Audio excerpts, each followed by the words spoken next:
Hey guys, Matt McWilliams here, and welcome to day 12 of the 30-day of Q&A. And today I want to talk to you about the advantage of ignorance. This is an ultra common question. I got it recently from Joel, who lives just outside of Chicago, Illinois, and the gist of his question, a very long one, basically said, "Hey, I don't know all this marketing stuff. You know, if you remember back to video 2, day 2, I talked about you got to learn to love marketing." But he said, "Yeah, I don't know all this stuff. Like, I don't know the best practices." And my response to him was, good.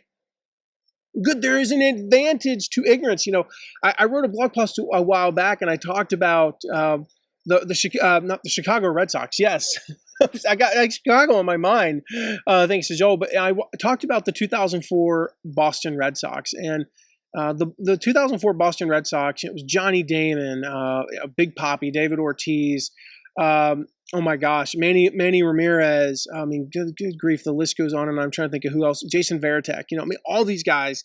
Tim Wakefield, Kurt Schilling, the Bloody Sock. I mean, it's the stuff of legends. Well, they call themselves the idiots. They actually call themselves the idiots because the idiots didn't know any better than, oh, we're down 3-1 to the Yankees, to the New York Yankees. That means we're just going to lose the ALCS, the American League Championship Series. Oh, Mariano Rivera is coming in the ninth inning, and you know he's never lost a save in the ninth inning of a postseason game. So we should just give up. They didn't know that. They were idiots. They were idiots. And what did they do? They came back. They came back to win the game against Mariano Rivera. They came back to win in 7 games against the Yankees. And they went on to sweep, I think it was the Cardinals. I'm trying to think if the Rockies was 2007. Yeah, they swept the St. Louis Cardinals in the World Series. They were idiots. They didn't know any better. They were ignorant. They were ignorant, and that was actually an advantage. You know, the name they gave themselves was the idiots. They chose that name. So how do you defy those odds? How do you come from this? Well, I don't know anything to I'm super successful. Well, you do that the same way in business as you do in sports. You don't care about those odds. You don't care about the fact that you don't know stuff. You know, the idiots didn't care that the Red Sox were cursed. They hadn't won a World Series in like 100 years. They didn't care that the franchise hadn't, won a World Series in 100 years. They didn't care that you're not supposed to come back from 3-1. They didn't care that, or actually it was 3-0. Sorry, they were down 3-0. That's what it was. I think it was. Or maybe it was 3-1. I can't remember. Yeah, it was 3-0. They were down 3-0, basically going to get swept, and they came back to win. You know, they didn't care about Mariano Rivera never having blown a lead in the postseason before. They didn't care about any of that stuff.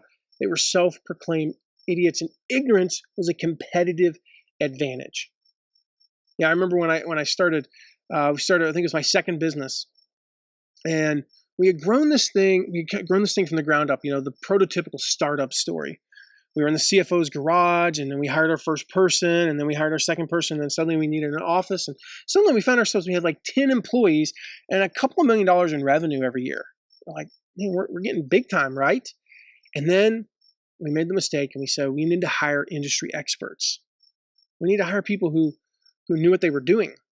You know, these were like people who'd worked at other companies in our industry, our competitors, the ones that we had basically built our business on not being like. And now we needed to hire those people. And that was a huge mistake. We said we need to hire these industry experts. And we brought them on. 2 years later, the company failed. We lost our way. And we hired that industry expert. And we were indistinguishable 2 years later from our competition. And I've shared this story publicly, but the company literally failed. We sold for debt. We sold for debt. Like, we had offers to sell for $50 million plus. I think it was 57.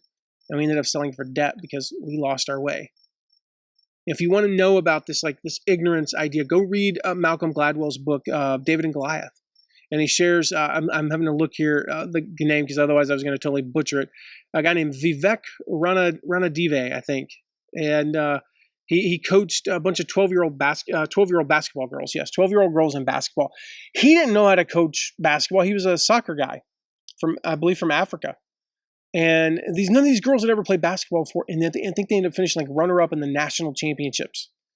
And he did it by playing a brand of basketball that most of us are unfamiliar with. You know, you think about how typically basketball is played. You inbound the ball, the team dribbles to the half-court line, and then they play defense from there.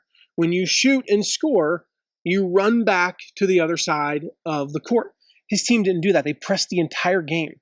They weren't shooters, so they had to shoot layups. So they had to be fast. They had to get under, all they did was shoot layups. They had to steal the ball. They averaged like 40 steals a game or something. It was ridiculous. They didn't know any better. The other teams hated playing against them because they didn't play like everybody else. Just like the 2004 Red Sox, just like, our company, we didn't know any better because we didn't have any industry experts on our team. And so we just made it up as we went.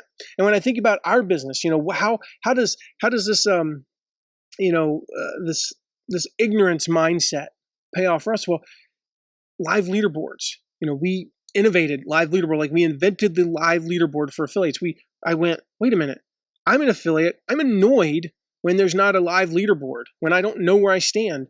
Let's do live leaderboards. Maybe, I remember the conversation I had with the first client we tried it with. I said, this may be the biggest waste of time and one of the dumbest ideas I've ever had. We're going to do it.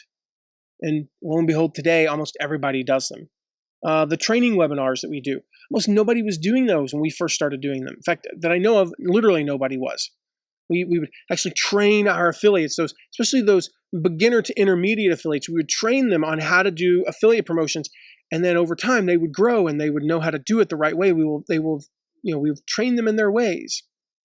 And now everybody's doing them. Working with a large number of affiliates, conventional wisdom said you want 20, 30, 40 really like hardcore affiliates. And we went, why would we not want like an army, a couple hundred people making 2, 3, 4 sales? Why would we not want that? So we were ignorant. We didn't know any better. I didn't know any better.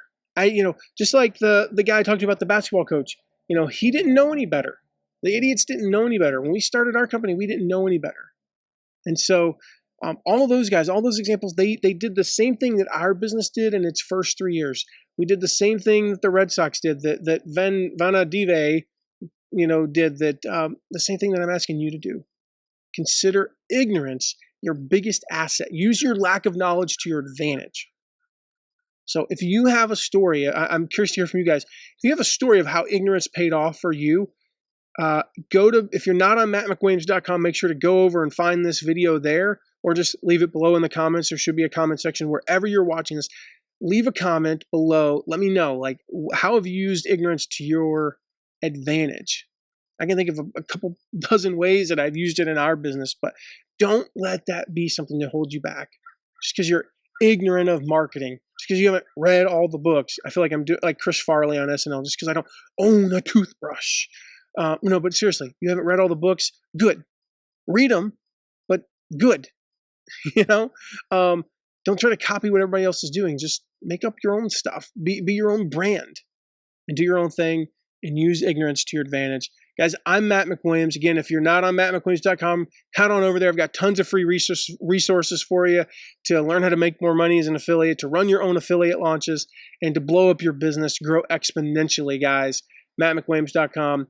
I will see you next time. Today's day 12. I'll see you tomorrow with day 13. It's a good one, guys.